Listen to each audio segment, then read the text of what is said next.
Elon Musk 話嗰啲話錢買唔到快樂嘅人，原來係真嘅。呢個係全世界首富都認同嘅。因為當年呢，我嗰啲夢想呢，其實都係大部分人嘅夢想一樣嘅，揾到多啲錢，係要買名貴跑車，娶個靚老婆啊，名氣又有。咁啊，結果喺40歲之前真係全部做到晒，咁啊好開心嘅應該。不過當你全部都達到咗之後，先至發覺原來唔係㗎。其實真係好荒謬，好肯定咁樣講。我未得到嘅時候快樂啲嘅，個個都想幸福快樂，但係個個都好似做唔到。我哋個身體就係我哋最大煩惱來源啦，又會攰，又會病，又會痛，又不斷追求好多嘢，然後追求到又覺得冇乜癮啦咁。你坐得耐你都攰噶嘛，你咪覺得企喺度就舒服啦。但係你企得落又唔舒服噶咯，又要坐翻，咁即係無窮無盡喎呢一樣嘢。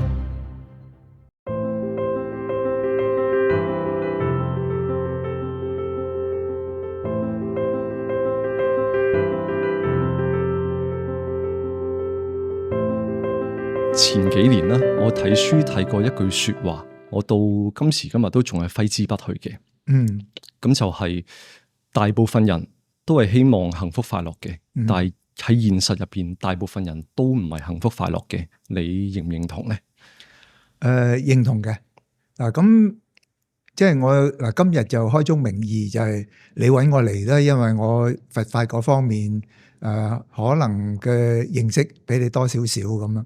咁所以我就用佛法去回答呢啲問題啦。不過我會用一啲簡單啲嘅方法嘅。佛陀喺啱啱初轉法輪嘅時候，即係話佢喺菩提樹下覺悟咗，叮一聲，原來係咁嘅。其實佢係覺悟咗宇宙大自然嘅運作定律，即係佢唔係話我創一個宗教出嚟先。唔係嘅，佢係發覺睇通睇透成個宇宙大自然運作，原來係咁嘅。咁而佢第一樣講嘅咧，就係講四聖諦，即係苦集滅道。咁啊，第一件事就話人生就係苦嘅。咁點解咧？而家香港唔好講香港，全世界都有好多人係好快樂噶嘛。即係佢覺得自己因為佢又有錢又名有利，即係各樣，但係咪真係咁快樂？原來都唔係嘅。即係人生本身就係苦，其中一樣嘢最容易代入嘅就係我哋有咗呢個身體，其實就係苦嘅來源嚟嘅。你要招呼佢幾廿年，咁唔好講話嗰啲又要補呢度補嗰度，即係嗰啲搞咁多嘢，因為生老病死係必然有嘅。咁有好多人就唔接受自己老，佢咪苦咯。就算佢幾有錢幾靚都佢都苦噶嘛。咁有啲人咧就係我總之生活嘅啫，我就唔諗咁多嘅。咁但係個身體都係會攰嘅，個身體又想要呢樣又想要嗰樣，但係好似我哋要嘅嘢好似永遠都滿足唔到嘅。就算要到啦，都係滿足一陣，跟住又冇咗嘅咯，嗰種滿足感又要追第二樣。所以人生係苦，我哋要知道。所以你頭先講嗰啲個個都想幸福快樂，但係個個都好似做唔到，就係因為呢個人嘅本質，即係你喺呢個娑婆世界生存，就你一定要接受咗呢樣嘢。如果你唔接受咧，你同佢抗拒咧，就必然係好辛苦。所以呢個就其實係苦嘅原因。咁當然即係嗰個造成你咁苦嘅原因，就係因為我哋不斷咁樣去貪求好多嘢。咁佛陀講我哋貪求嘅各種唔同嘅嘢，可唔可以叫做總括為追求快樂、貪圖快樂咧？可以咁樣講嘅。我哋發覺現世咧，有好多人都係好中意提出問題噶嘛，即係提出問題，然後就講一大輪咁，即係控訴呢啲問題。但係其實佢冇講解決辦法噶，但係佛陀講埋解決辦法噶。咁佢首先咧就係苦，就係講出原來真係我哋諗清楚啲，我哋真係做總統做皇帝都係苦噶。於是咧佢就話俾你聽點解咧，個苦嘅原因係咩咧？咁佢就叫集啦。即係當我哋知道引致苦嘅原因之後，原來就係我哋本性就有太多嘢去追求，所以我哋唔能夠滿足嘅時候就一定會苦咯。咁於是咧佛陀就話俾你聽，我哋係要滅咗呢個苦，所以苦集滅。咁滅係有個方法，就係道啦。嗰個道就係滅苦嘅方法。咁其實就係我點解會喺16年前係由一個 part time 嘅修行者轉做 full time 嗰個原因，就係我覺得，咦，原來我再咁樣 part time 落去唔夠用我啲時間，咁不如我真係轉 full time。我其實當時都唔敢好肯定轉咗 full time 之後係咪一定有幫助咧？但係我覺得任何嘢都係，我覺得需要做嘅我就去做。失敗咪失敗咯，即係好多人怕失敗，怕冇面，咁於是咧就有好多嘢就船頭驚鬼，船尾驚賊。但係我當時嘅諗法就係，既然呢一樣嘢係我人生之中，我覺得係重要嘅事，咁我就行咯。咁當然我行就唔係話唔理人嘅，即係我都有同老婆女交代啊，同好多人交代好晒，我先至行出嗰一步。咁經過咗呢16年之後，我就發覺自己係行咗一條啱嘅路上啊，即係當年嘅抉擇係非常正確。我喺你其他訪問入邊聽你講過，你喺40歲之前就已經擁有你曾經夢想要過嘅人生，又有名氣啦，又有跑車啦，又有美好嘅家庭啦。咁但係你話你都仲係好唔快樂，係點解呢？因為當年咧，我都係我嗰啲夢想咧，其實都係大部分人嘅夢想一樣嘅啫，都係話希望揾多啲錢，咁然後就又可以買樓啊，又可以買車啊，即係咁我就由細到大唔知點解對車嘅要求都有一定嘅要求，咁所以咧就要買名貴跑車，咁尤其我仲中意賽車嘅，咁所以咧嗰個目標喺一般嘅水準未必咁容易達到，咁啊跟住又娶個靚老婆啊，咁啊結果喺40歲之前真係全部做到晒，即係同一時間即係車房有3架車，咁我喺澳洲間屋係成萬尺，咁啊好開心嘅應該，咁名氣又都有啦，喺香港嘅攝影界，咁即係起碼當年嘅好多當紅嘅明星都係好希望我可以幫佢影相咁嗰種，咁但係咧我就發覺原來我向外追求嘅嘢咧，全部都係啱啱得到，啱啱做到，有啲開心嘅，或者都幾開心下嘅，但係好快又咁又不外如是喎，於是又去追求另外一種開心啦，就希望再升級啦。咁啊後來我就發覺咁樣係無謂嘅，無止境嘅，因為譬如話對車嘅要求，我有個朋友同一時間18架車，18架，而且大部分都係新車，唔係新車嗰啲咧就係古董車，即係好難買到嗰啲。咁佢係應該好開心啦，即係我嗰陣時有問過佢，我話哇你即係咪都即係好滿足啦？呢個時候佢唔係噶，其實都好多時好煩嘅。我話你煩咩啊？佢話煩唔知揸邊架啦。咁另外佢就話有陣時煩咧，就係點解最近冇新車俾我買嘅咁？咁啊即係話原來你就算有100架車，你都係煩嘅。咁於是咧我就領悟到啦，原來人生最希望嘅唔係不斷得到快樂，其實係希望可以生活得自在。自在係點解咧？自在就話你快樂嘅時候，你覺得好自在咧，你係唔會不斷追求。但係如果你唔快樂嘅時候都自在咧，咁即係冇乜唔快樂咯。所以自在係應該係人生希望可以過嘅目標，而唔係純粹快樂。因為你諗下，如果你由朝到晚都好快樂嘅話，其實好攰嘅。咁我有樣嘢好想問嘅就係，因為你曾經擁有過世俗認為嘅完美人生啦，咁到底你嗰陣渴望得到嗰啲嘢，然後你真係擁有咗啦，嗰陣唔快樂啲啊，還是係你之前一無所有嗰陣唔快樂啲咧？因為其實我哋一無所有嗰陣係有個希望，有個幻想噶嘛，我哋起碼至少有個希望係，當有一日我擁有到嗰啲嘢之後，我就會快樂啦。咁但係到真係擁有咗嗰陣，係我哋直頭連呢個希望都冇埋啊嘛。呢個問題好好。如果我要而家即刻回憶翻，我唔可以用而家嗰個角度去諗噶嘛，所以我依家即刻回憶翻我當年嗰種感受，好肯定咁樣講，係我未得到嘅時候快樂啲嘅，因為好似正如你講咁，我會有個希望啊，即係個希望，咦嗰樣嘢啊，我去做，喺做緊個過程，你慢慢覺得自己，咦多咗一樣咯，咦又多咗一樣，係好似個感覺係會越嚟越開心咁。不過當你全部都達到咗之後，先至發覺原來唔係㗎，嗰下真係幾唔開心。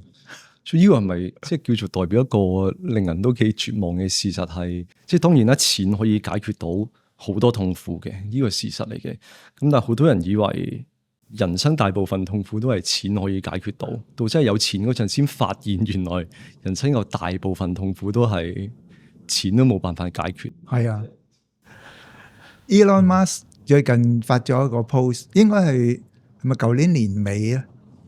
佢發咗一個喺X 上面發咗一個 post， 佢話 Those who said money can't buy happiness knows exactly what they are talking about。即係 Elon Musk 話嗰啲話錢買唔到快樂嘅人，原來係真嘅。嗱，呢個係全世界嘅首富，佢都認同呢個講法。咁咪即係話我當年嘅諗法，即係原來我希望追求一個快樂嘅人生，我定落嗰啲目標達到咗之後，原來都唔得，係全世界首富都認同嘅。咁即係譬如呢啲名利啊、車啊、家庭啊，呢啲叫做所謂外在嘅快樂係唔會持久啦嘅話，咁其實內在嘅快樂會唔會持久嘅咧？因為我諗好多人都有一個經驗係，或者我咧唔可以話好多人啊。我就係即係譬如睇到一啲佛法或者一啲心靈雞湯，當下係的確釋懷嘅，但真係好快唔使好耐，就好似冇睇過一樣。嗰啲痛苦係一樣出現，跟住個 pattern 就係你間唔中睇到有人講過幾句嘢，即係譬如好似頭先講 Elon Musk 講幾句嘢，咁你嗰下釋懷，內心平靜咗一下咁多，跟住轉頭又嗰啲痛苦又出翻嚟，咁到底外在嘅快樂唔會持久，呢個比較老生常談，大部分人都有呢個經歷。咁到底內在嘅快樂係可唔可以持久嘅咧？你如果想嗰個叫做幸福感啦，或者係叫喜悅啦，又或者我頭先講嘅自在啦，你想去持久嘅話咧，你就係唔追求，即係話我快樂又得，我唔快樂都得，即係喺我嘅心目中已經冇呢個好執着話我一定要快樂。我唔可以唔快樂，我冇咗呢一種追求嘅時候，咁咪可以好自在咯。即係其實呢樣嘢咪持久咯。咁其實呢一樣嘢係帶出咗咧，就係佛法，我哋學佛最重要嘅一個法門啊，就叫不二法門。不二法門嘅意思咧，就係話我冇絕對嘅啱或者絕對嘅錯，但係我唔係唔識得分對錯，我識得分，但係我唔會好執着。咁我成日都舉呢個例，可能你喺之前睇我啲訪問片都講過，就係話呢一邊係左邊定右邊咧？喺你嚟講係左啊嘛，喺我嚟講係右。於是喺我哋個人自己嘅立場嚟講，對方係絕對錯咁，因為我係100% 啱嘅，但係你係100% 錯。人與人之間嘅衝突，國與國之間嘅戰爭，其實就係來自呢一樣嘢。咁所以我哋話冇絕對嘅啱或者錯，係因為你有唔同嘅角度、唔同嘅諗法，就會有唔同嘅結果出嚟嘅。即係正如你同一個窮人講，錢冇用噶咁，喺佢嚟講，哇，點會冇用啊？咁即係你喺度講風涼話咁，你有咗梗係話啦咁。即係正如我依家都唔係而家啦，我未出街之前啊，有陣時去同一啲年輕人分享咧，咁有啲年輕人會覺得，哇！你30歲就揸波子，啊，好羨慕啊咁。跟住我嗰陣時已經係過咗，即係我已經發覺咗呢樣嘢係嘥氣嘅之後，我又同佢講我話，其實無謂嘅呢一樣嘢。跟住佢哋都會話，你有咗梗係咁講啦，你等我都有咗先啦咁。咁所以即係話有好多人係佢真係一定要自己經歷過嗰個感覺先至深。所以你頭先話有啲金句有啲道理聽咗之後真係會釋懷喎，真係幾好。但係跟住一遇到境界嘅時候又打回原形啦，就對你冇幫助。其實係因為你冇真係好消化到。咁而點樣可以消化咧？其實係你係需要用個內心去感悟啊，唔係淨係喺個腦度聽咗覺得係啦，唔係咁樣。我有一個例子咧，就係我後生嘅時候，點解我好中意揸啲超級跑車咧？就因為我好中意快啊！咁嗰種快，除咗快感之外，另外仲有一個作用，就係我揸車嘅時候咧，脾氣好差㗎，即係直情係好掹整嘅。即係如果有人唔打燈，係咁夾硬呃埋嚟，好似我一定要讓佢咁，我即啲火就起。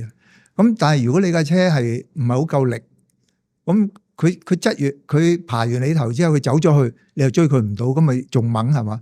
咁當時咧係只要架車一咁樣插埋你啦，我就嗰啲火一起嘅時候咧，就會撐大燈啦，響長開啦，然後就篤佢車尾啦，咁甚至係抽頭過佢得翻佢咁。即係以前係做好多呢啲咁傻嘅嘢。咁後來信咗佛之後咧，就聽到一句金句啦，就係話憤怒係用人哋嘅錯嚟懲罰自己。咁我一聽完之後即刻釋懷。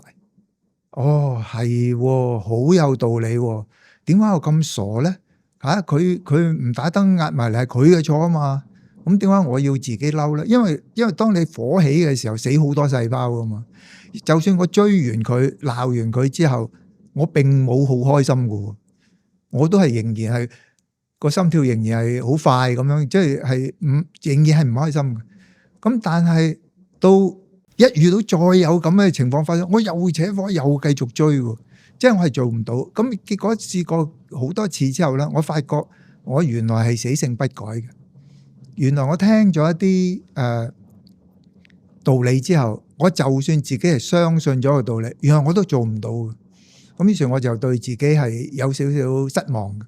咁但係咧冇幾耐咧，我就發覺，咦！我初咧我就係追完人嗰晚瞓覺先至諗翻起，點解我今日又做呢件事咧？然後又到我追緊嗰陣發覺，然後又到想追嘅時候發覺，原來有慢慢有個進步嘅，慢慢個縮短咗時間發覺嘅。咁啊，直至到最後咧，我係見到佢個樣都似想壓埋嚟噶啦。佢雖然冇打燈，於是我耷一耷讓佢，佢真係埋嚟。但係佢埋咗嚟之後喺倒後鏡望住我，咁我又喺倒後鏡，唔係我又望住佢，我又遞一遞手。嗱，其實相同嘅境況就係有人喺我面前唔打燈壓埋嚟，喺從多年前嘅兩個都好唔開心，至到多年後兩個都開心。其實呢個轉變咧，我係有啲奇怪，點解我明明覺得自己係死性不改，點解我會改到咧？後尾我就諗翻，原來喺嗰幾年裏邊，我係一早一晚都有靜坐嘅。我一早一晚都有靜坐練習，而原來個靜坐練習咧係會提升我哋嘅自我覺察能力。即係話，當我一想做一啲本來我已經知道自己唔應該做嘅嘢，我覺察力差嘅時候，就會過後先至諗起，哎呀，早知唔好做啦咁。然後我慢慢覺察力提升嘅時候，佢越嚟越快覺察到個情緒嚟啦，咁我咪可以釋放咯。咁而係最後咧，我可以直情情緒都唔嚟。咁所以呢一種練習，即係所謂簡單嘅靜坐練習，原來係可以提升到我哋覺察能力。然後你生活中遇到任何嘅困難逆境，有任何情緒生起，我都識得釋放咗佢。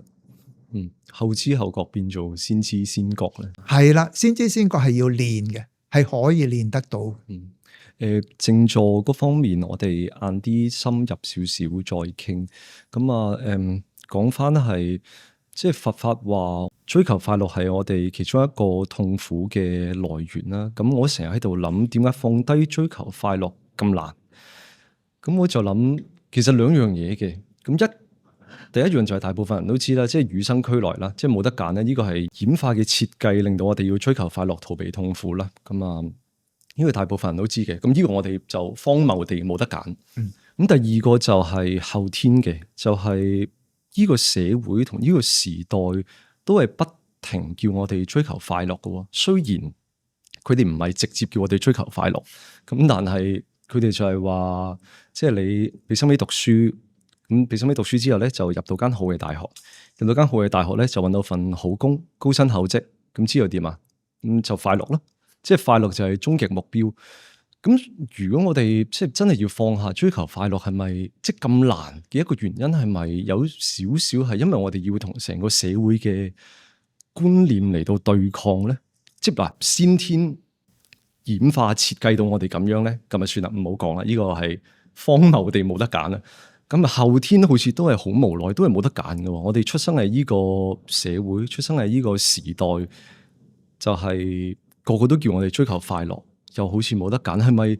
所以呢兩樣嘢加埋，令到追求快樂呢樣，放低追求快樂呢樣嘢咁難咧？先天性我哋追求快樂咧，呢樣嘢就係因為佛法都有講，無欲不生娑婆。即係如果你冇追求任何嘢嗰種慾望咧，你已經脫離咗六道輪迴噶啦。咁所以生而為人係一定會有呢一種追求，但係其實我哋係有得揀嘅。雖然個感覺上好似先天我與生俱來有呢種諗法，但係其實我可以唔跟佢走嘅。咁而人類點解會不斷咁樣去追求咧？就係我自己感覺啦。我其實讀書好差嘅。因為我有閱讀障礙，咁但係咧，我喺追求唔係追求咧，即係我去揾一啲人生嘅應該點樣行嘅時候，我都會嘗試去理解，即係究竟有冇一啲依據咧咁所以咧，我就發覺咗一樣嘢，就係人類咧喺工業革命之後咧，就開始逆天而行啦。我哋做好多同宇宙大自然個定律係違反嘅嘢，即係工業革命之前咧，其實人類係同個大自然都可以講係相安無事嘅，但係其實都係有一啲損害大自然嘅嘢。但係因為工業革命之後咧，個速度啊，因為大家都講求效率啊，於是咧嗰個令到地球惡化嘅程度咧係越嚟越快，尤其是科技進步添。咁所以咧，係令到我哋更加唔快樂。你淨係舉一個好簡單嘅例，就係科技進步，其實有好多嘢都係為人類節省時間。即係點解啲車要越嚟越快？跟住又要飛機，即係船都唔夠啦，飛機又快好多啊！咁跟住咧就我哋寫信，即係寄去空郵啊，快過平郵噶啦嘛。佢依家咧就電郵，咁又已經用快。而家 WhatsApp 仲快。咁所以咧喺咁多嘅科技進步之後，我哋有冇節省到時間咧？其實我哋係更加冇時間。咁所以呢啲咪係即係同呢個宇宙大自然嘅方向係反其道而行。咁呢一啲就係令到我哋越嚟越唔開心嘅其中一種原因，係我哋自己造成。但係我哋一定要醒覺咯，即係我哋知道，咦，原來咁樣嘅話，我跟住隨波逐流咁樣去嘅話咧，我都係死路一條。咁所以我哋咪知道我有得揀，而嗰種揀我唔需要跟住社會大眾嗰個價值觀，我可以自己揾到方法，我自己走。即係有得揀呢個想法咧，我自己真係可能好多時間諗過，對我嚟講又好似唔係好有得揀。即係我成日喺度諗，我哋即係好多人咧，成日問人生意義，追求人生意義啦。咁其實就係想追求一個比較最終極嗰個快樂，就即係諗，如果得到呢樣嘢咧，我哋就不枉此生，死而無憾啦。咁但係我嘅想法係，我都唔確定係理性定係黑暗，就係嗱，如果我哋諗人生意義，如果個答案係人生有意義嘅話，個推論就係我嘅存在有價值、有意義、有存在落去嘅必要啦。咁但係如果我哋諗人生意義呢個問題，個答案係人生冇意義嘅話，個推論就非常簡單直接，就係我冇生存落去嘅理由。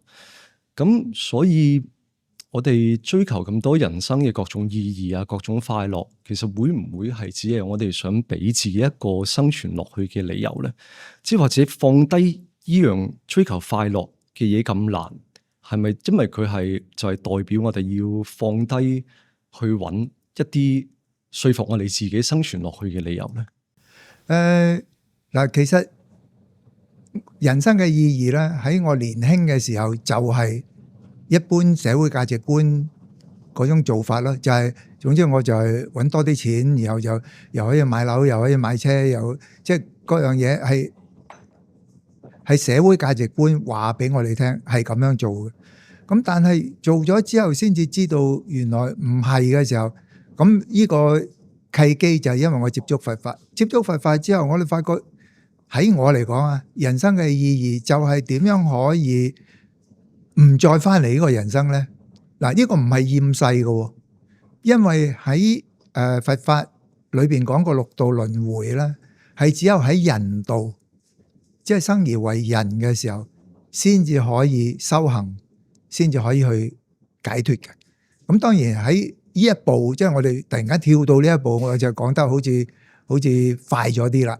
咁但係起碼我覺得喺做到呢一步之前，我哋喺練習嘅過程之中，原來已經可以解決我哋日常生活好多煩惱、好多壓力、好多問題嘅。所以喺嗰個解脫嘅路上邊，已經可以解決咗你人生一般嘅情況好多嘢噶啦。只係因為我自己有睇得比較多哲學嗰方面嘅書，咁啊有個哲學家存在主義嘅卡繆咧，佢講過話，哲學入邊最重要嘅一個問題，其實就係思考要唔要生存落去嘅問題。我唔可以用嗰兩個字啦，咁啊，因為我驚唔出得街啦。咁我成日喺度諗，人生意義呢個問題，有時係好虛無縹緲噶嘛，係咪？咁但係真係好認真諗嗰陣，其實係好危險嘅一個問題嚟嘅，因為你好容易你諗到答案就話啫，你諗唔到答案，其實個推論就係冇生存落去嘅價值嘅咯。同埋呢樣嘢係，我已經係點樣講啊？已經冇再諗所有嘅社會俾我哋嘅觀念啊。或者我當我已經唔喺呢個時代，唔喺呢個社會，就撇除晒所有社會話俾我哋知咩係快樂，點解要追求快樂，而係撇開晒呢啲嘢之後，去諗點解要追求快樂，我真係淨係諗到嗰個答案啫。咁啊，同埋即係我哋係被設計到要揾呢個答案咁啊，因為喺生理上，我哋要生存落去，我哋就係要揾到食物啦，係咪？咁喺心理上，我哋要生存落去就要揾到生存落去嘅理由。即係最大嘅問題係，對我嚟講，我覺得好似呢個推論冇咩破綻啊！呢個先至對我嚟講係最大嘅問題，我覺得。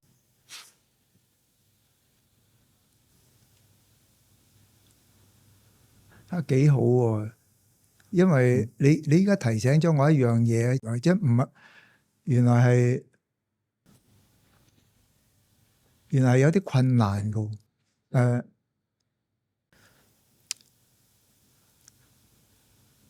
呢一啲問題咧，如果喺平時嘅人問我咧，我就會叫佢唔好諗咁多。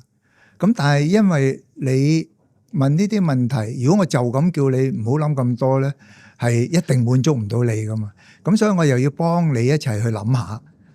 即係我又要代入翻你嗰個情況去諗。其實咧，我有一個比喻嘅，就係話其實係蛋生雞先啦，定係雞生蛋先嘅咧？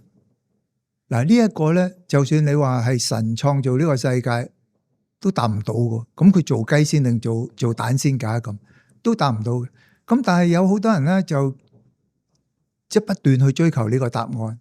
但係其實追求咗呢個答案，我又覺得其實對你冇乜幫助嘅。即係所以喺我而家我自己嗰個角度去睇呢一樣嘢咧，但我又唔可以用我而家即係修行緊嗰個角度去答你嘅，因為嗰個你又係唔收貨噶嘛。咁所以我依家嘗試我嘗試去令自己諗翻多啲嘢先，去代入你嗰個你而家嗰個情況。我又講一個故事去做一個比喻啦，但係我覺得可能會有啲似嘅。有個比喻咧，就話有幾個細路仔一齊喺度玩，咁咧佢哋就諗下不如我哋嚟一個比賽啊，睇下邊個個願望係最強嘅，咁最強願望嗰個人就贏啦。咁於是咧，第一個細路仔咧就話：我嘅願望就係得到一部遊戲機咁。咁其他人就喺度笑佢啦，就話：呢個願望咁鬼簡單咁。咁於是第二個人咧就話：我嘅願望就係有一間遊戲機鋪。咁於是咧，我就唔係只係一部遊戲機，我想玩邊個遊戲都得。咁跟住再下一個咧就話：我嘅願望係要有一個遊戲機嘅連鎖店。咁於是咧，我就唔係淨係喺嗰間鋪頭先有得任我玩，我係去到邊一區，我叫起手想玩，我就即刻入嗰區嗰個鋪頭就有得玩啦。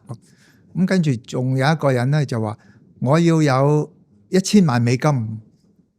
哇，好多啦！佢話咁咧，我就除咗有一個可以買到遊戲機嘅連鎖店之外，我買埋我自己間學校。於是咧，我唔返學走去打遊戲機啦，都冇人管我啦。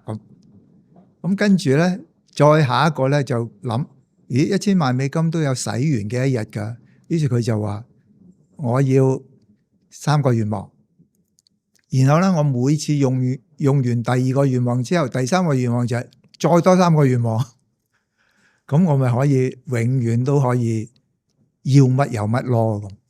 咁當大家都覺得哇，呢個細路嗰個願望，你仲可以點樣贏佢啊？係嘛，已經係無敵噶啦呢一個咁。然後就到最後一個細路仔啦。咁嗰啲人個個望住佢，你輸緊噶啦。嗰個細路仔就話：我嘅願望係希望我唔再需要有任何嘅願望。咁大家又去諗一諗，係咪其實呢個先至係無敵嘅？有好多問題咧，我哋真係會不斷去思考，但係有其實冇答案。咁我哋不斷咁樣去追尋答案嘅時候，係冇盡頭嘅。咁係咪不如好好地真係活在當下？我知道我需要做啲乜，唔係淨係不斷追求我想要嘅嘢。其實你想要呢個答案都係一種想要嚟嘅。當我哋係做需要做嘅嘢嘅時候，其實好容易滿足。呢個亦都係我 part time 轉 full time 嘅其中一個原因。因為我喺 part time 嘅時候，我仲有屋企，仲有公司，仲有我嘅財務，仲有我嘅好多身外物，我係需要去照顧。但係我出咗家之後咧，我做每一日做嘅嘢，其實都係需要做嘅嘢。即係起碼喺外表方面，我已經唔需要諗洗頭水、護髮素、髮型師，全部唔使諗啦。咁而喺衣着方面，我亦都唔需要理而家嘅潮流係咩嘢，人哋點樣睇我，全部都唔使諗。因為總之我就係着呢套衫，我就係維持呢個髮型。我喺生活上好多濕濕碎碎嘅嘢都已經係唔需要我去煩嘅時候咧，我就可以集中去做一啲我只係需要做嘅嘢。所以其實而家我出咗街之後，我係比出街前更加忙，但係我忙嘅全部都係需要做嘅嘢。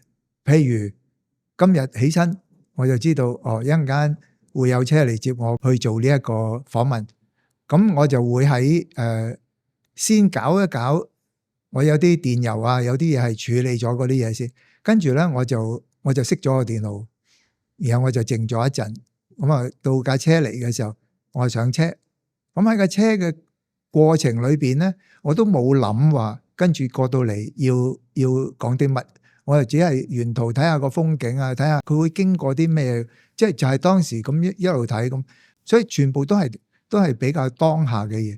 我咪冇咁多即係悔恨過去啊，擔心將來嘅嘢咯。咁你嗰個你就少好多唔開心嘅嘢噶咯。只係我自己都唔知，即係想太多，去到邊個位為之想太多？因為即係頭先一開始我哋講咧，大部分人現實入邊都唔係幸福快樂噶嘛。咁其實我諗咧，大部分人會睇佛法，大部分嘅原因都係因為痛苦，想知道點解。咁啊，咁但係咁我都係呢個原因開始去睇佛法嘅。咁但係佛法話我哋人生嘅痛苦個本，即係個根源就係貪嗔癡啊嘛。咁呢樣嘢已經係夠，即係點樣講，夠荒謬噶啦。因為我哋冇得揀啊嘛，與生俱來啊嘛。咁但係我再諗落去，好似諗到一樣嘢更加之荒謬嘅原因，就係好似頭先咁講，係貪嗔癡只係我哋為咗生存落去嘅理由。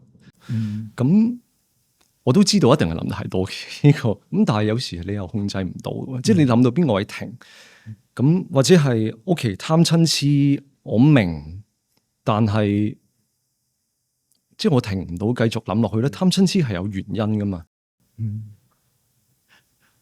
嗱，我用翻你嗰個語言思維方式去答你嘅問題。我即係話40歲之前做到晒嗰啲嘢，而原來係唔啱嘅，其實真係好荒謬噶嘛。咁然後我就發覺點解我會去追求嗰啲嘢咧？就係因為原來我本性係有貪嗔癡嘅，然後即係點解會癡咧？就係因為我有貪唔到就嗔，所以呢啲咪愚癡嘅行為咯。咦，原來我冇得揀噶喎，咁啊真係，咁我點算啊？然後我就發覺人生嘅意義就係揾到原來有得揀嘅方法，有個方法係令到我有得揀嘅，所以我人生嘅意義就係去揾呢一個令我有得揀嘅方法，令我可以唔使俾與生俱來嘅貪嗔癡帶住走嘅方法，令我可以知道自己諗得太多，我唔再諗，即係令我知道當我自己諗到係腦爆炸，係都諗唔到問題嘅時候，我知道喺適當嘅時候知道咁我唔需要諗落去啦。令我知道喺貪嗔癡帶住我走嘅時候，我知道我可以唔跟住佢走嘅。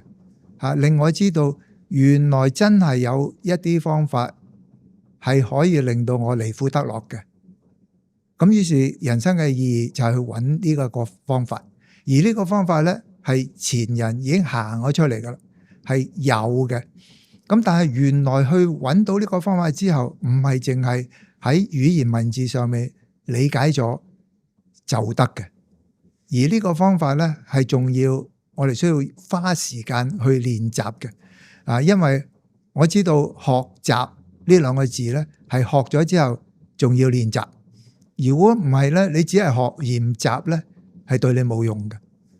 原來人生嘅意義就係揾到呢一樣嘢，於是我就唔再覺得荒謬啦。我之前覺得荒謬嘅嘢係因為我唔知道原來有方法，當我知道之後就唔再荒謬。咁對你嚟講，會唔會係即使你依家咁樣，但係譬如你如果真係有一兩日或者幾日時間停咗練習，會唔會係有少少感覺到呢啲翻嚟少少？係咪一直即係修行係咪要持續地咁樣練習先至有用咧？係，尤其是開始嘅時候，我好鼓勵大家啱啱開始練嘅時候咧，係要好似刷牙一樣嘅，一早一晚都要寧可短不可斷咁樣練習。點解咧？因為一斷咧，你就打回原形噶啦。因為嗰個習慣未曾 build up 嘅時候，你就會打回原形。但係如果你係每日一早一晚都練，而喺腦神經專家嘅講法咧，即係話原來我哋嘅大腦係有個可塑性，而呢個可塑性咧係需要大約3個月嘅時間。佢話如果你係連續不斷重複去做一樣嘢，連續3個月去做咧，你就會令到你個大腦裏邊嘅結構都會有啲改變，於是你就養成咗習慣，咁你就冇咁容易丟失嘅，即係你偶然停一兩下都唔會丟失。咁但係當然即係你學過練咗3個月之後，你又停3個月，咁就有機會打回原形咯。咁其實養成呢個習慣個目的係咩呢？就係當我一早一晚都練，養成咗習慣之後，我就會隨時隨地都會練。因為呢，我而家喺香港推行嘅一個口號呢，即係我希望全世界嘅人都做到啦。咁就係叫停一停，深呼吸。個意思咧就係當我哋嗰啲貪嗔痴嚟啦，當我哋有情緒起啦，當我哋覺得我又諗到頭爆啦，當我又覺得唔開心啦嘅時候，我一覺察到我有呢啲情緒嚟嘅時候，我即刻 pause 停一停，暫停，然後唔好再諗，唔好停一停諗一諗，而係停一停之後咧，我係用心感受呼吸，所以咧。即係唔係話深淺個深，而係我用心去感受呼吸，我仍然係自然呼吸，我唔需要好咁樣嘅，我只係用心就咁感受呼吸。嗱，你想象一下，停一停，然後用心感受呼吸，可能幾秒鐘嘅時間，可能2-3秒鐘嘅時間，其實你已經可以將嗰個情緒、將嗰個困擾釋放咗。釋放咗之後，你個心情仍然保持翻一種平靜嘅時候咧。你咪可以理智咁樣去解決問題咯。對，即係大部分人嚟講，比較簡單入門靜坐嘅方法係咪就係專注呼吸就係咁簡單咧？我會講咧，唔係專注呼吸。專注呼吸會點咧？如果我專注呼吸嘅時候，我就會咁噶，我會緊張嘅，因為你好專注做一樣嘅時候，你就會你會咁，但係咧，如果我只係覺察 aware， 我知道我自己呼吸緊，我呼吸緊嘅時候，我突然間個腦又唔知諗咗去邊咯，我又會諗一陣間食咩好咧咁，我知道咗，咦，我又走咗，我即刻又翻又係去翻去呼吸，因為當我哋去感受呼吸嘅時候，個腦係唔需要運作咁，但係你個腦冇可能唔運作噶，佢係24小時。而且係唔止一層嘅，即係如果你咁中意諗嘢咧，你試下喺諗嘢嘅當下，你再覺察下自己，你其實當時係諗緊幾多樣嘢，好得意噶。原來你唔係淨係諗緊一層噶。我有個經驗係，即係靜坐嗰陣，如果15-20分鐘咧，好有幫助嘅，即係好覺察到自己啲念頭就係自己。嗰啲念頭來來去去，咁控制唔到，咁就算啦，咁啊唔嘗試控制任何念頭啦。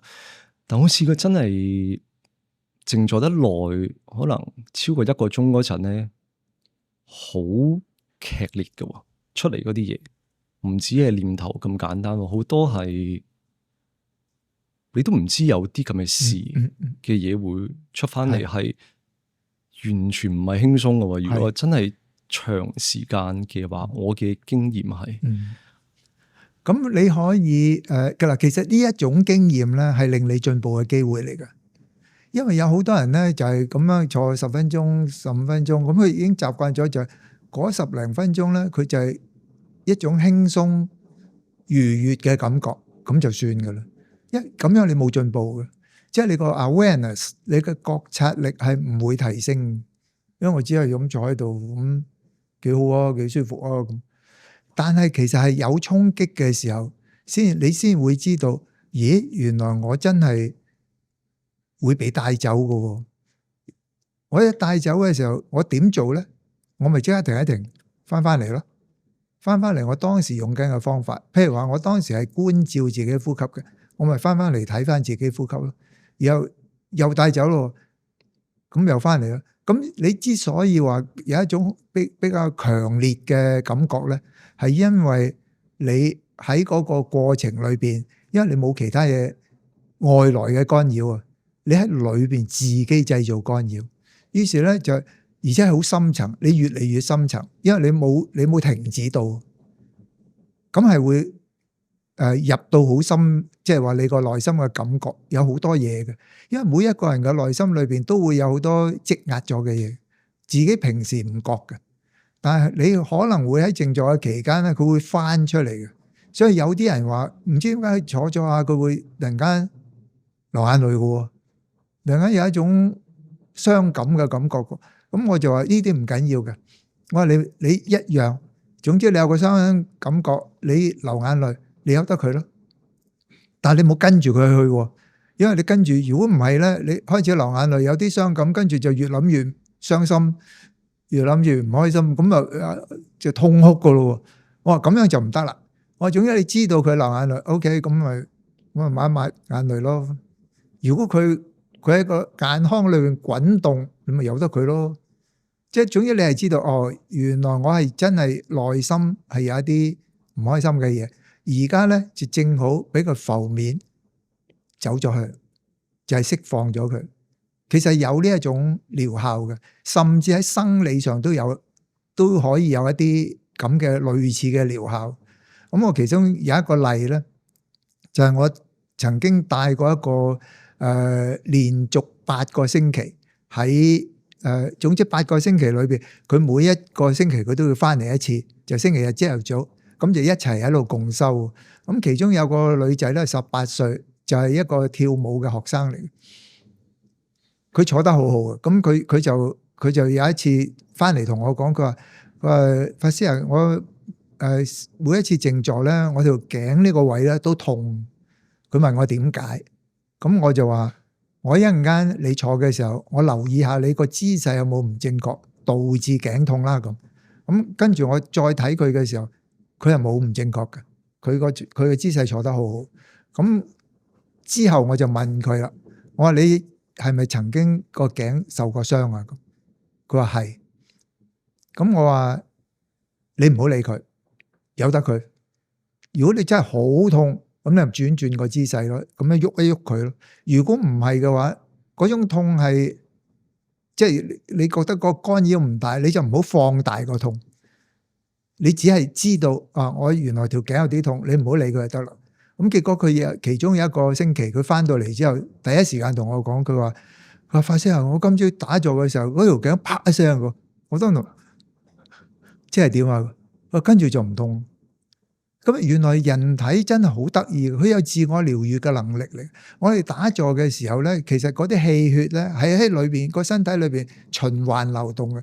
即係我哋打坐嘅時候，個姿勢點解會係要個身體去平衡放鬆，然後我哋盤腿，然後雙手即係放喺前邊。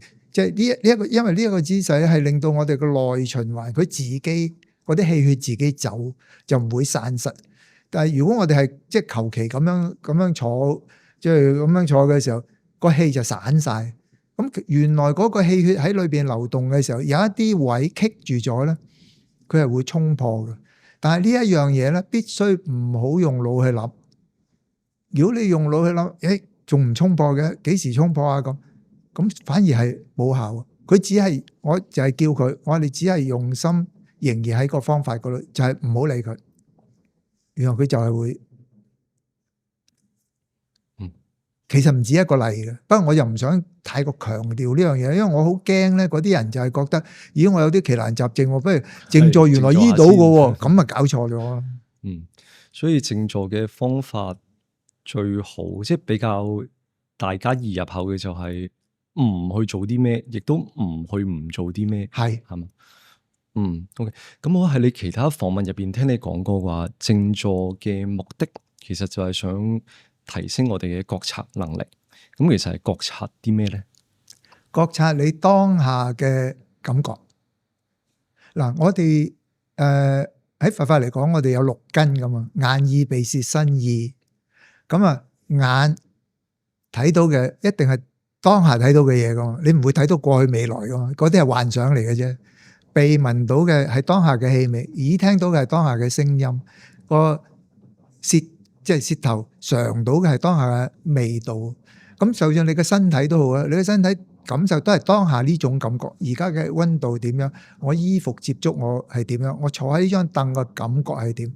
呢全部都係當下。但係我哋嘅意根咧，即係前五根都係當下嘅，意根咧好少係當下嘅，因為我哋個意識裏邊咧都係過去未來嘅大部分時間。即係 even 我而家同你講緊嘢，可能你都仲有諗下我一陣間問佢咩好咧？呢個燈點樣？即係機器點樣？即係你會諗好多呢啲咁嘅嘢。但係我哋靜坐嘅時候，嗰個覺察力就係我將個耳根都拉翻嚟當下。點樣拉咧？就係有啲人係用聽聲嘅方法嘅，我就係一路聽住啲聲，有任何聲我都唔會去諗做乜鬼啊，嘈喧巴閉啊，或者哇有人嗌交喎，佢嗌交嘅內容係乜？全部唔係，總之聽到有人嗌交，聽到有嘈雜嘅聲，我就知道而家有人嗌交，而家有嘈雜嘅聲，但係我唔會分別佢。於是你個耳根咧就唔會走嚟走去啦，你仍然喺翻當下。我依家聽到呢啲聲，我清楚聽到呢啲聲，唔理佢。但係如果你係進入咗一種狀態咧，就哇而家好平靜，哇乜嘢都聽唔到，咩都感覺唔到，係因為你瞓着咗，所以你係冇覺察能力嘅。咁所以嗰種覺察就係我當下呢一刻我覺察到乜嘢？譬如話我哋呼吸，點解我鼓勵大家用呼吸咧？因為呼吸係任何時間都跟住你嘅。如果你冇咗呼吸，你就唔使再練噶啦嘛。咁所以咧喺嗰個當下嘅呼吸就咁吸氣，就咁呼氣，而係唔好去控制佢。因為我見過有啲人去控制自己呼吸，要吸幾多呼幾多嘅時候，佢控制下咧，佢搞到又作悶又作嘔咁樣，都有嘅。咁所以只係感受當下嘅吸氣同呼氣。一有其他嘢諗嘅時候，我又係翻嚟咁，就係呢一種覺察。而當你呢種覺察能力越練得多咧，我會有一個比喻咧，就係好似舉啞鈴。你有冇試過做 gym？ 做 gym 嘅時候，如果你想我手臂大啲，我胸肌大啲咧，你一定要舉啲重噶嘛。如果你舉啲好輕嘅，其實谷唔起噶嘛。咁所以舉啲好重嘅啞鈴，去令到你嘅肌肉增長。但係咧，原來你停翻1-2個禮拜，佢又縮翻㗎喎。咁但係我哋呢種覺察練習咧，就等於用一個半磅嘅啞鈴，半磅嘅啞鈴，你手指尾都拎得起啦。咁咧，你就係咁舉啊咁舉，咦，都唔見有大嘅。我舉咗1個月㗎咯，都冇谷大到嘅。咁但係當你舉1年之後咧，你會發覺，咦，即係有啲肌肉㗎，但係佢唔係大嘅。佢係實，同埋你見到個 shape 係出咗嚟。而呢一種咧，你就算停1-2個月咧，佢冇咁快謝嘅。其實呢一種覺察練習就係呢個原理，就係我哋去練我哋嘅心力，唔會咁容易被帶走嘅。我哋始終都係維持翻一個穩定狀態，而嗰個穩定狀態唔係等於平靜，乜嘢都冇，而係乜嘢都有嘅時候。我都知道，我都唔會俾佢帶走。我有少少，有時靜坐有感受到嗰個狀態嘅，但係我有時候我都試過係有另外一個感受出咗嚟，係即係頭先個眼耳鼻舌身意，就係即係我哋冒出嚟嘅想法，真係靜坐得耐就有個睇法，就係其實呢個想法唔係我嘅，因為已經有少少抽離咗，佢自己出嚟，我淨係觀察佢。咁啊，包括我聽到有啲噪音，又係嗰個距離係拉遠咗，就好似又唔係我嘅，我只係觀察緊佢。跟住我有試過有個經驗係，好似所有呢啲咁嘅感官上嘅嘢連埋想法，其實都唔係我嚟嘅。咁但係我就去到一個位，我就唔係好明係咁，我係咩咧？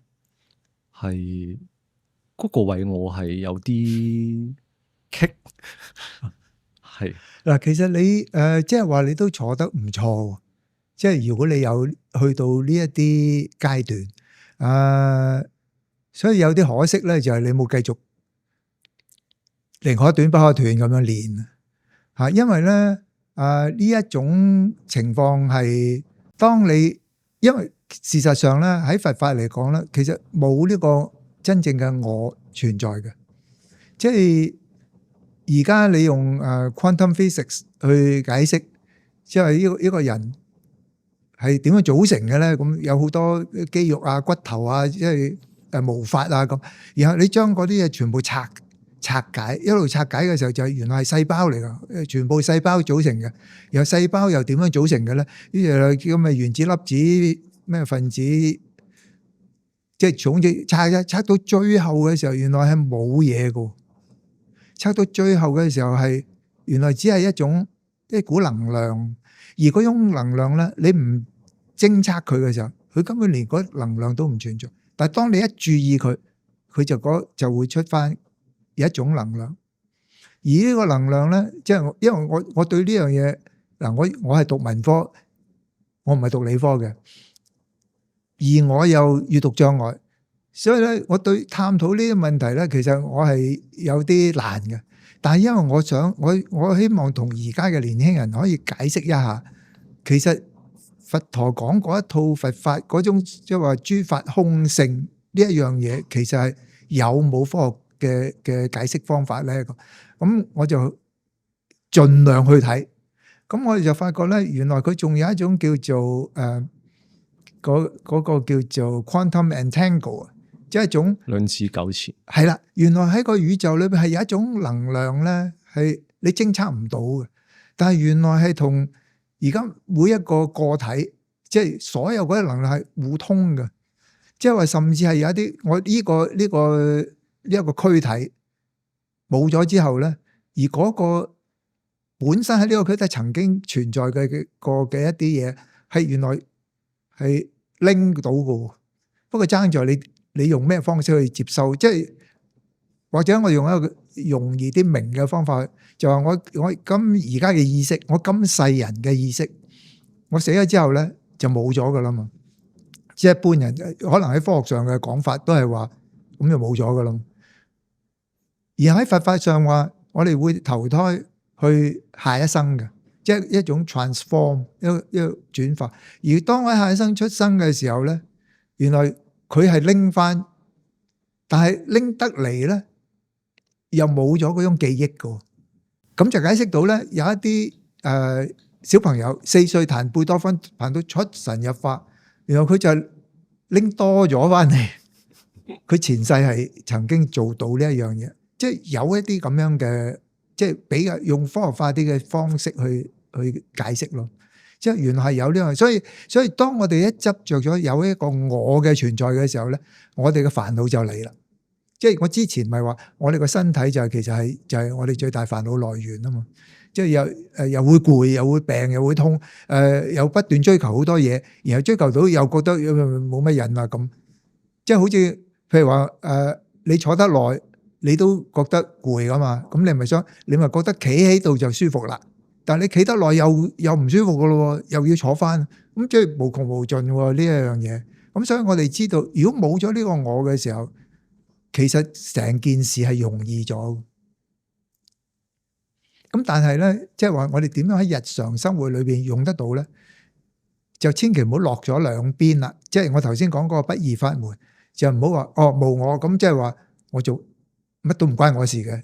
我呢個身體去做啫嘛，我身體去偷嘢啫嘛，唔係我去偷嘢啊咁。嗱，呢啲就係濫用咗，即係佢跌咗落兩頭咯。咁但係就係我哋知道呢一個身體其實係我哋冇得執着嘅，因為佢本身都係由細胞生成，由父母嘅精子卵子構成嘅啫嘛。咁然後就發展到咁啦。咁跟住到頭來又係你跟住走咗之後，呢嚿嘢又係冇用噶。咁所以喺成個過程裏面，我哋唔好執着佢。其實不落二邊，即係話呢個不二法門，就係教我哋點樣可以唔好咁執着一切嘅嘢咧。因為其實一切嘅嘢原來都係假嘅。即係《金剛經》話：一切有為法，如夢幻泡影，如露亦如電，應作如是觀。即係，但係唔係等於呢啲所有夢幻泡影你就唔理佢。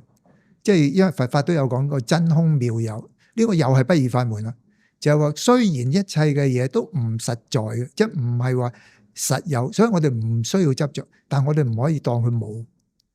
即係話我哋而家喺個夢裏邊，所以我哋喺個夢裏邊嘅嘢，全部嘢都係真嘅。但係當我醒咗之後，我就知道我嗰啲全部都係發夢，即係我哋係用一個咁嘅比喻去睇翻呢個世界。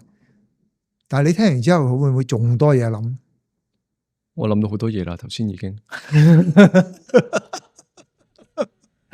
我哋小休一陣去個洗手間。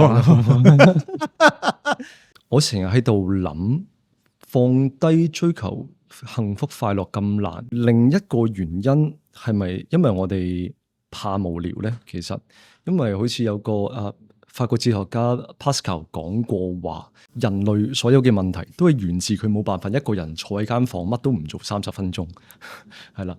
咁好似驚無聊呢樣嘢係好似主宰咗我哋嘅人生，我覺得即係叔本華有講過，人根本就係一團慾望，即係你得到咗就無聊，得唔到就痛苦。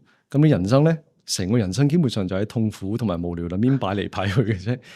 咁啊，同埋因為再諗翻就我哋大部分人生嘅 pattern 好似唔係好複雜，就係我哋怕無聊，跟住就想追求一啲嘢，跟住就追求到啦，得到嗰樣嘢之後咧就開心一排啦，開心一排之後咧咁啊又無聊翻啦，跟住又開始追求另外一啲嘢啦。咁如果得唔到嗰樣嘢咧，咁都冇嘢嘅，唔開心一排，跟住咧又開始無聊翻啦，跟住又係追逐其他嘢啦，即係好似大部分人嗰個人生嗰個 pattern 唔係太複雜，係咪？你覺得係咪就係驚無聊呢樣嘢？基本上就係主宰咗我哋，令到我哋要係咁多啲追求快樂啊、追求意義啊呢啲嘢咧。嗱，我自己去睇咧，就係呢班哲學家講嘅，因為我冇讀哲學嘅，我對哲學冇乜興趣嘅，因為我覺得係將簡單嘅事情複雜化嘅。即係我聽到嘅哲學嘅嘢，佢哋講得有一定嘅道理嘅，真係咁嘅。即係譬如你話人就係不斷去追求個慾望啊，咁然後就喺一個總之好無聊啦嚇。咁然後我就發覺喺學佛嘅時候，我就揾到人生嗰個意義啦。咁就係令到自己唔會無聊嘅嗰個方式咧，其實就係唔好諗咁多，真係嘅。因為嗰一種你當發覺自己好無聊，咁樣又唔係，咁樣又唔係，得到個滿足感又唔夠滿足，咁你跟住不斷咁追求落去嘅時候，你會發覺其實最終真係冇乜意義㗎做人。因為總之你再不斷輪迴喺呢一生裏邊，已經不斷輪迴喺一種追求得到又唔滿足，又再追求又得到又唔滿足，咁樣之中就係咁過咗，咁你就會好嘥咯。咁所以喺嗰個過程裏邊，如果我哋知道有一個方法可以跳出呢一個咁嘅輪迴嘅時候，我哋咪會自在好多。所以唔係淨係追求快樂嘅，淨係追求快樂係你永遠都唔會滿足，始終都係我快樂又得，唔快樂又得。我唔會追求快樂，我亦都唔追求唔快樂，咁你咪自在咯。咁呢一種方式係，咁又唔可以叫佢做一種新嘅人生觀嘅。只不過揾到一個方法，就係原來我哋係唔需要去刻意追求一啲嘢，但係我哋仍然要投入，好好地去生活。因為咧嗰種唔需要執着快樂還是唔快樂，但係我哋仍然要投入去生活嘅。如果唔係就真係好嘥啦，幾廿年好快就過咗，然後你就發覺我做過啲乜咧？好似我想做嘅嘢，又好似做到，但係做到又好似無謂嘅，又或者我一世人都好似乜嘢都做唔到，咁咪真係好浪費咯。咁但係我自己有諗，即係所謂投入生活，我哋生活其實每日嘅生活其實係密密麻麻噶嘛。即係自從 iPhone 出咗嚟之後啦，我哋有任何空檔嘅時間，即係排隊又好，搭 lift 又好。所有空檔嘅時間就係唔係碌完 Instagram 就碌 Threads， 即係就一定會填滿任何空檔嘅時間嘅。跟住好啦，呢個每日大約我哋嘅 pattern 啦。跟住譬如如果每幾個月嘅 pattern 就係我哋每幾個月就買啲新嘅嘢，或者去下日本，去下邊度旅行。跟住呢個係幾個月嘅 pattern 啦。跟住如果每幾年嘅話咧，就係我哋好似會每幾年會定一啲大嘅目標，跟住努力3、5、7年就完成一啲大嘅目標啦。咁就每幾年又係好似做緊呢啲嘢啦。咁好似即係跳出嚟睇，好似我哋無論任何時間尺度，我哋以為我哋投入緊生活，但係好似又有一種感覺係我哋好似為咗令到自己人生密密麻麻，不斷填滿好多嘢，有啲嘢我哋以為係有人生意義、好大嘅目標，但係你睇翻個時間尺度，其實我哋都係想塞滿咗幾年，我哋嘅時間就純粹唔想俾自己覺得無聊。咁所以有時我又係真係好深入咁樣諗，係投入生活好多嘢，我哋以為係投入嘅，以為嗰樣嘢係好有意義，要達成好多唔同嘅目標，但係好似最深層嗰樣嘢係咪因為我哋純粹驚無聊，我哋就冇辦法咩都唔做咧？即係所謂躺平，其實你都係咩都唔做噶嘛。依家成日講躺平，你躺平你都係咁攞部電話喺度碌，係人係真係好難咩都唔做嘅。即係所以點解我覺得係靜坐點解咁簡單，但係咁唔容易？就係因為佢咩都唔做啊嘛，所以係。大部分人如果試過靜坐，應該都係大家嘅感覺都係好唔容易，即使知道佢有幾簡單，所以即係點樣克服咧？其實當我哋不斷咁樣去揾嘢做，因為怕無聊，咁不斷去揾一啲嘢嚟做，例如最簡單就係碌手機啦，即係總之我一無聊我就碌手機。但係有冇發覺其實碌手機都好無聊噶嘛？你睇嗰啲嘢，其實大部分都好無聊嘅，你唔係需要睇嘅。所以我覺得簡單一啲嘅方法咧，就係首先認清咗乜嘢係你需要做，乜嘢係你想要做嘅。咁當你知道需要做嘅嘢，你就真係需要做噶啦。想要做嘅嘢，你未必一定要做嘅，因為想要做嘅嘢係無窮無盡，你永遠無法滿足。你想要令自己唔好無聊咧，其實都係好弊嘅。咁需要做嘅嘢其實唔多㗎喎，即係人需要做嘅真係唔係咁多嘅。不過即係話可能係有某一方面你嘅興趣係大啲，而又係真係做咗嗰樣嘢係唔止對自己有幫助，仲係對其他人都有幫助嘅。咁嗰個你咪可以一個 priority 咯。咁其實呢個亦都係我講多一樣，就係話我自己嘅時間控制個觀念咧。咁如果你有咗呢個觀念嘅時候，可能你會冇咁容易無聊，因為你要知道我處事我做任何嘢嗰個先後次序。咁人生之中你要做嘅嘢咧，其實係得4種嘅，冇第5種㗎。第一種就係重要但係又急嘅，第二種咧就係急不過唔重要嘅，第三種係重要不過唔急，第四種又唔重要又唔急。咁你諗唔到第5種噶啦。咁於是咧，我哋就知道個 priority， 即係個先後次序，我哋必然係會做咗又重要又急嘅先，然後咧又唔重要又唔急嘅咧，一定係擺到最後先做嘅。然後我哋往往嘅錯誤就出喺呢度啦。呢一個重要，不過佢唔急啊嘛，所以我咪做咗嗰啲急但係唔重要嘅嘢先咯。咁但係當做呢一樣嘢嘅時候，你就往往會拖延到嗰啲重要變埋急，你先至會做。咁於是咧，你個人就會急，就會猛。哎呀，點解我唔早啲開始咧？我其實我可以做得好啲噶嘛。就係因為呢一樣嘢，科技嘅進步咧，令我哋經常接觸呢一樣嘢。即係你嗰啲覆 message 啊，你覺得自己要知道呢樣嘢嘅答案，嗰樣嘢嘅答案，所以我就即刻去揾下咁。咁而家手機又好快揾到噶嘛，即係佢 AI 嗰啲即時答你噶嘛。咁而且佢會盡量滿足你嘅需求噶嘛。咁於是你個要求咪好似不斷，總之問佢就會俾答案你，問就會俾答案你。但係嗰啲答案你又好似覺得唔係真係自己需要嘅嘢。咁因為嗰啲嘢只不過你不斷想要，佢俾咗你一啲，你又會繼續想要多啲。咁但係如果你係需要嘅，原來我根本唔需要咁急要嗰啲答案。咁你咪知道自己而家有啲咩嘢係重要，但係雖然唔急，但其實我可以做嘅咧。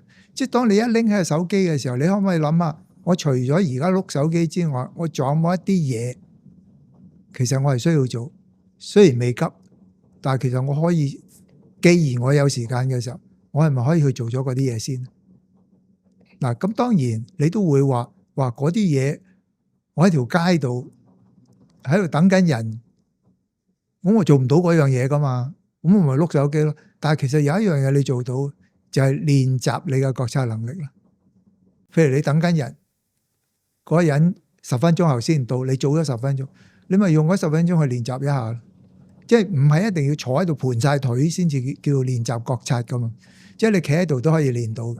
你企喺度，你唔係話東張西望，你只係企喺度，然後就譬如你係用覺察呼吸嘅，咁你咪企喺度覺察呼吸。咁跟住，如果你個朋友行緊嚟，你唔會睇唔到噶嘛？你唔係合埋眼咁樣企喺度，咁所以咧就佢嚟，咁你就知道佢嚟啦，我練完啦，咁又繼續，即係養成咗習慣之後咧，你係隨時隨地任何時間，甚至唔使諗去練習，你都會自動練習嘅。到你個覺察能力夠強嘅時候，咁你嗰個時候咧，你就會知道點樣喺適當嘅時候做適當嘅事，你就唔會無聊嘅。不過重點都係你要肯練咯。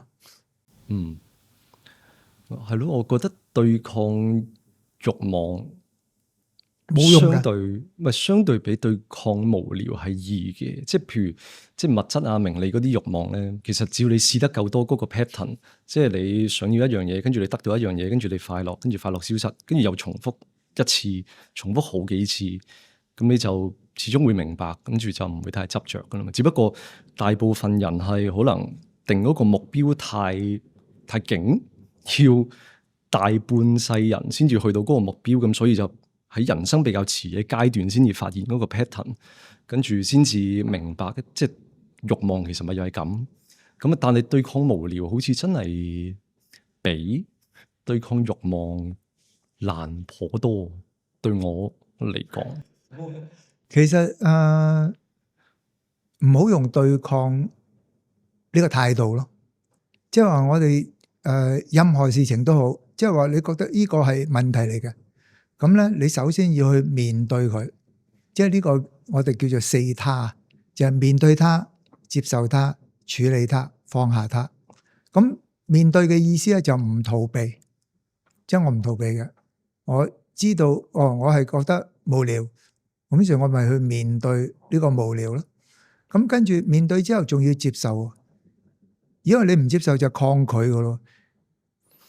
我知道原來我生命中我有啲時間我會覺得無聊嘅，於是我就面對呢個無聊，然後我接受我生命裏邊係有啲時間會無聊嘅，我咪唔使抗拒咯。原來真係會無聊過呢段時間，咁於是我就處理啦。處理嘅方法係咩咧？咦，我覺得無聊係因為你冇嘢好做啊嘛，咁你揾啲嘢做下咯。咦，原來我提升覺察能力之後，我就識得喺適當嘅時候做適當嘅事喎。哇，咁正！好，我就利用呢段本來係無聊嘅時間，我練習下先，咁就 OK 噶咯。然後咧，最後係要練呢個，我要自己唔無聊呢個要求都放低埋。咁於是咧，你就唔會再覺得無聊。點解無聊會咁干擾你咧？係因為你由頭到尾都抗拒無聊，你唔想自己無聊，所以你就越嚟越無聊。越嚟越驚無聊咯，或者可以話。係咯。我有個諗法成日係，即係如果呢個世界真係有神啦，即係我當無論呢個世界有神，或者呢個虛擬世界有一個創造呢個虛擬世界嘅一個神都好啦，呢兩樣嘢對我嚟講係一樣嘅。即係如果佢哋想要睇到最豐富嘅劇情，最千奇百怪嘅嘢，佢淨係需要 set 2個規則啫。一個就係人類唔知道自己存在嘅意義，第二個就係驚無聊。即係你只要有呢兩樣嘢咧，你就人類就會自動做各種千奇百怪嘅嘢啦，無無謂謂嘅嘢，係有啲無謂，有啲直頭係自相殘殺啊，嗰啲咁嘅嘢都係來自無聊啊，我覺得死我哋唔講啦，費事我哋踩線。係啦，唔係，又唔係，即係我本身想問係無聊係咪會唔會係因為驚死，從驚死嗰度而嚟咧？算啦，嗰度有啲去得太遠，唔阻你咁耐時間。我哋最後傾慈悲好唔好啊，法師？咁啊，佛陀其中一個最深刻嘅教誨咧，就係慈悲。咁但係我諗有好多人都會試過一個狀態，係當佢哋狀態比較差嗰陣，你同佢講慈悲，佢第一下反應就會覺得我自己嘅痛苦都未應付得嚟，你叫我對其他人好，咁但係好似有個講法係，如果我哋慈悲對其他人好嗰個時候，我哋自己都會受惠噶嘛，咁係點解咧？我舉一個例啊，我就曾經有個攝影徒弟咧，佢係喺啲好大嘅公司度做 HR 嘅，即係人事部嘅總管。咁佢就聽咗我講，即係話你要對啲下屬都要慈悲啊咁。咁當然我同佢講就話你要對一切嘅人都慈悲嘅。咁於是咧佢就覺得咁我要對我啲下屬慈悲啦。咁於是咧喺開工嘅時候，佢就有個新同事嚟，咁就啲嘢未係好上手嘅，咁佢就要慈悲，佢就去慰問下佢啦，就話點啊啲工作做成點啊？咁佢就話我有一份新嘅工作咧，你交俾我呢份新工作，我仲未開始，因為我之前嗰份工作我未做完。咁佢就覺得咦，我要慈悲喎，咁我橫掂而家又得閒喎，咁於是佢就話咁啦，你繼續做完你自己嗰份工作，新嗰份就俾我啦咁。哇！我幾慈悲，我去幫佢做埋，咁啊〜結果咧就做到放工嘅時候咧，嗰個新同事之前嗰份工作就完成咗啦。但係佢自己接呢，即係攞咗嚟做呢個新嘅工作咧，就未做完。於是佢同事就走先，佢就要做埋先走。然後咧，第二個部門嘅主管咧就經過嘅時候就發覺，咦？點解你啲同事走晒，你仲喺度做嘅？咁佢話我師父叫我慈悲啊嘛。咁所以咧，我就幫個新同事做咗佢嗰份佢未開始做嘅嘢，所以未做完啦。跟住佢話隔離嗰個主管咧就話：你對啲同事慈悲咧，就係對自己殘忍咁。於是佢就走嚟問我：佢話照計你冇理由即係師父冇理由點我㗎？咁佢就問我：喂，我遇到呢個情況喎，咁其實係點啊？我就話：你呢種叫做有慈悲冇智慧。因為佛陀唔係淨係教我哋慈悲嘅，佢係話慈悲同智慧咧，好似一隻雀仔嘅兩隻翼，一定要平衡嘅。如果你是但側重一邊咧，其實都係唔掂嘅。咁所以慈悲有智慧嘅意思係咩咧？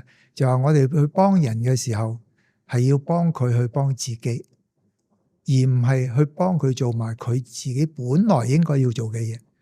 所以你作為一個主管喺嗰個情況之下咧，你唔應該幫佢去做佢本來應該要做嘅嘢，你係應該話俾佢聽。譬如話你睇到佢仲未做完之前嗰份嘢，可能因為佢唔熟手，咁你咪話俾佢聽幾個方式，即係你話如果咁樣做咧就會快啲啦。咁佢咪好感激你咯，佢咪又學到嘢咯。咁然後新嗰一份咧，你亦都可以同佢講話如果做呢一份咧，根據我經驗，你其實可以咁樣做嘅。咁佢咪學到嘢，然後佢日後會幫到你咯。但係如果唔係嘅話，你做埋佢嗰份有一種主管又係咁嘅，即係嗰啲唔係叫慈悲啦，佢就係覺得教得你嚟，我自己都做完啦。咁於是佢就自己做咯，然後就好猛啦。我班伙計全部幫我唔到手嘅。其實係佢自己製造出嚟，咁所以智慧咧就係話你點樣可以分配工作。當然智慧亦都喺即係慈悲同智慧嘅情況之下，亦都喺一種情況就係班伙計趕到死下都做唔晒啲嘢，而你有能力可以幫到其中一啲係成個 team 一齊做得快一啲嘅，有效率一啲嘅，你嗰陣時你落埋手幫手，亦都係一種智慧。慈悲另外一個方面理解，其實係咪同理心咧？可以咁講嘅嗱，其實慈悲咧仲要注意一樣嘢嘅，就係唔係淨係對人慈悲，你對自己都要慈悲。因為喺佛法嚟講咧，我哋係要對眾生都慈悲。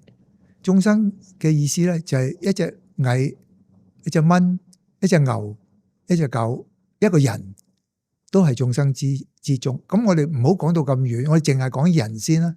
咁即係話你對所有人都要慈悲嘅，唔係淨係你中意嗰啲先慈悲，你唔中意嗰啲就唔慈悲，你唔熟嗰啲又唔慈悲，唔係咁樣嘅。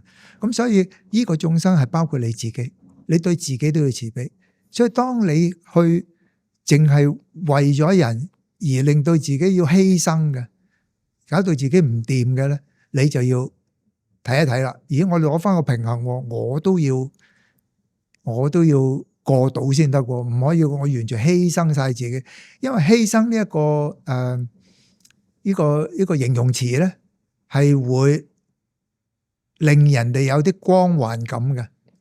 我去犧牲自己去為咗人嘅時候，其實我係偉大嘅。於是有啲人就會覺得即係大嘅犧牲就未必制啦嚇。咁就少少嘅犧牲我都做下。咁做完之後咧，如果對方係唔感激你咧，你又覺得自己犧牲得嚟無謂㗎咯。咁你呢種係有求嘅付出咧，就係有個我啦。當你有呢個我肯犧牲少少，我就希望求翻回報，就係有人感激我，有人讚賞我。點知冇，咁我咪唔抵咯。咁哎呀，早知唔好犧牲啦。咁你當初做呢件事，你有求去做嘅時候，你就要預埋係有機會冇回報。但係如果你喺做嘅時候，我只係做啫，我只係覺得呢樣嘢係我需要做嘅嘢，我做呢件事我唔係想要回報嘅。咁嘅時候你咪做咯，做完之後有回報 OK 幾好啊，冇回報都 OK 嘅，即係咁樣咪 OK 咯。即係其實有好多時我哋去做所有嘅嘢都係覺得我做呢樣嘢之後就會有翻呢一樣嘢，但係如果我只係做，我只係幫到人嘅啫，咁其實係好簡單嘅。咁但係我有個問題係，即係當你多咗少少同理心之後，其實你會睇到好多其他人嘅痛苦。即係當你越少諗自己，越睇呢個世界，你先真係發現原來世界嘅所有人都會喺痛苦之中。即係你對所有痛苦係會睇到一清二楚嘅。即係呢個係我之前即係可能一心揾食，就冇睇到嘅事實嚟嘅。即係譬如我有一段時間係唔係好睇到新聞嘅，即係尤其是加沙戰爭嗰段時間。咁依家好少少嘅，因為發覺自己麻木咗啦。咁但係睇唔到新聞嗰段時間係，即係如果你同理心多咗，你係對呢啲痛苦，尤其是即係唔係身邊啦，身邊唔會有好多人係痛苦到自己都感受好強烈嘅。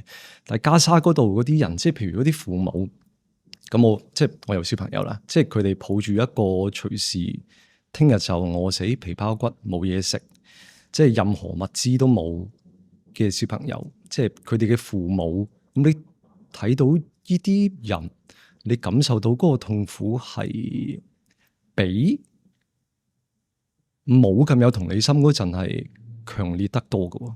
咁有冇辦法咧？即係點樣係又有同理心，但係又唔使令到太過影響自己？即係嗰個界線係點咧？慈悲同埋冷眼旁觀嗰個界線。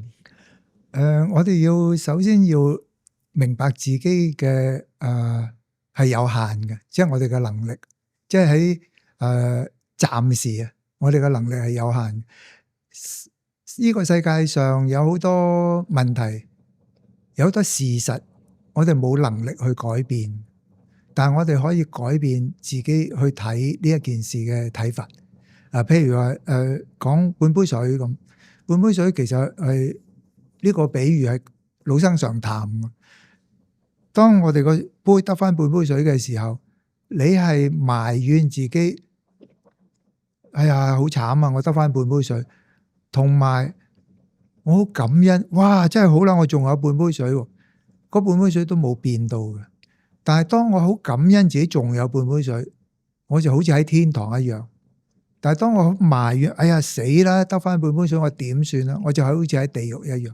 係我諗最大問題係唔知都好似同理心稍微多咗啲啲之後，你係睇唔到自己嗰杯水，你係睇到好多人隻杯係冇水。嗱呢個我頭先話你可以改變自己嘅個睇法啊嘛。咁於是咧，我哋睇到呢個世界上原來係有咁多咁慘嘅人，喺咁嘅情況之下，我哋又幫唔到，即係我好想幫，但係我真係幫唔到，因為太遠啦，我亦都冇嗰個能力。咁而且呢啲嘢唔係淨係錢解決到，其實係好多好多嘅因素解決唔到。於是我哋就知道啦，呢個世界其實原來有好多苦嘅。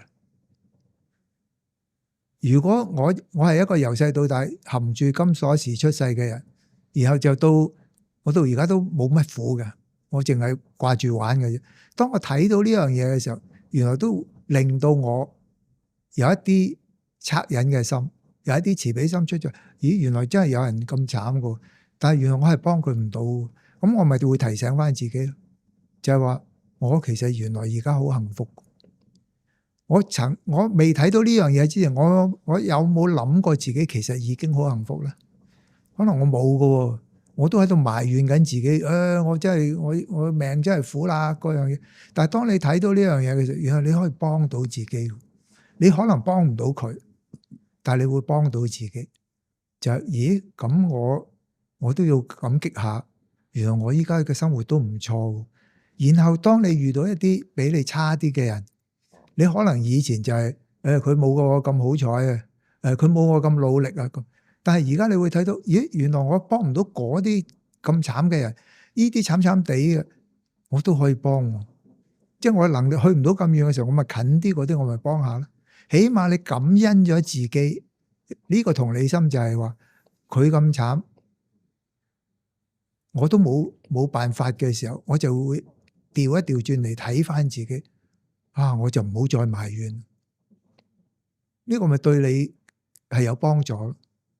佛教講慈悲或者講同理心，其中一個原因，我一直想知係會唔會係因為萬物一體咧？即係或者佛教係咪認為萬物一體嘅咧？嗱，其實喺靜坐嗰個過程，你會體驗到嘅，即係當你坐到喺一個比較深啲嘅定嘅時候咧，嗱，我唔係講嗰種瞓着咗嗰種，瞓着咗嗰種係你根本都坐下，你擘翻啖過咗1個鐘噶啦咁，哇！我頭先真係好正喎，其實你係瞓咗啫嘛，咁所以咧嗰種叫無明嘅定。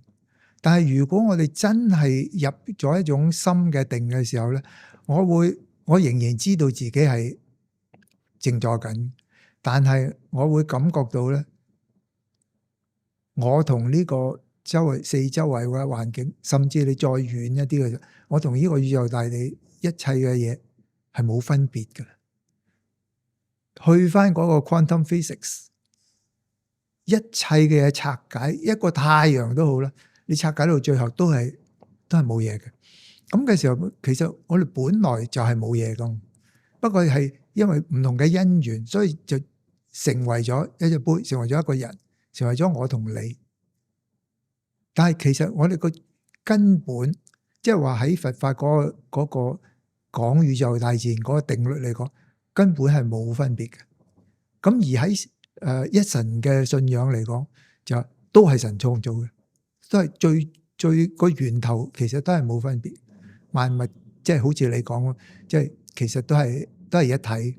但係我哋亦都要知道，就係而家，因為我哋而家唔係喺個源頭嗰度，即係我哋而家喺佢中間嗰個過程裏邊，我哋就要知道呢個過程我哋可以做到啲乜，係適合嘅，係適當嘅，唔會令到我哋覺得無聊嘅。唔會令到我哋覺得，哇！我一定要解決呢樣，我要解決嗰樣，解決呢樣。其實係唔使做咁多，即係話你當下做好當下呢一刻你需要做嘅嘢，其實跟住落去咧，你唔會差得去邊，你又接受可以好，可以唔係咁好，但係好 OK， 唔係咁好都 OK 嘅時候，咁又唔會有嗰啲分別計較噶咯。咁你咪可以好自在咯，做好當下，唔好去擔心未來，亦都唔需要話不斷去好惆悵、好悔恨過去做過啲乜，因為嗰啲嘢已經過咗。而你而家做緊嘅嘢，不論係好嘅，或者你感覺係好嘅，或者感覺得唔好嘅，其實都係會過去。所以我哋唔需要去執着佢。總之就係呢個當下要做乜，需要做乜，我哋就做乜。但係當然呢一樣嘢，你必須要自己有一個好強嘅覺察力，你先能夠決定我當下需要做乜啦。咁呢個覺察力咧，係需要你每日一早一晚，好似刷牙一樣，寧可斷不可斷咁樣練習，直至你養成習慣，你就可以覺察力提升之後，你就隨時隨地都知道呢個時候應該要做啲乜。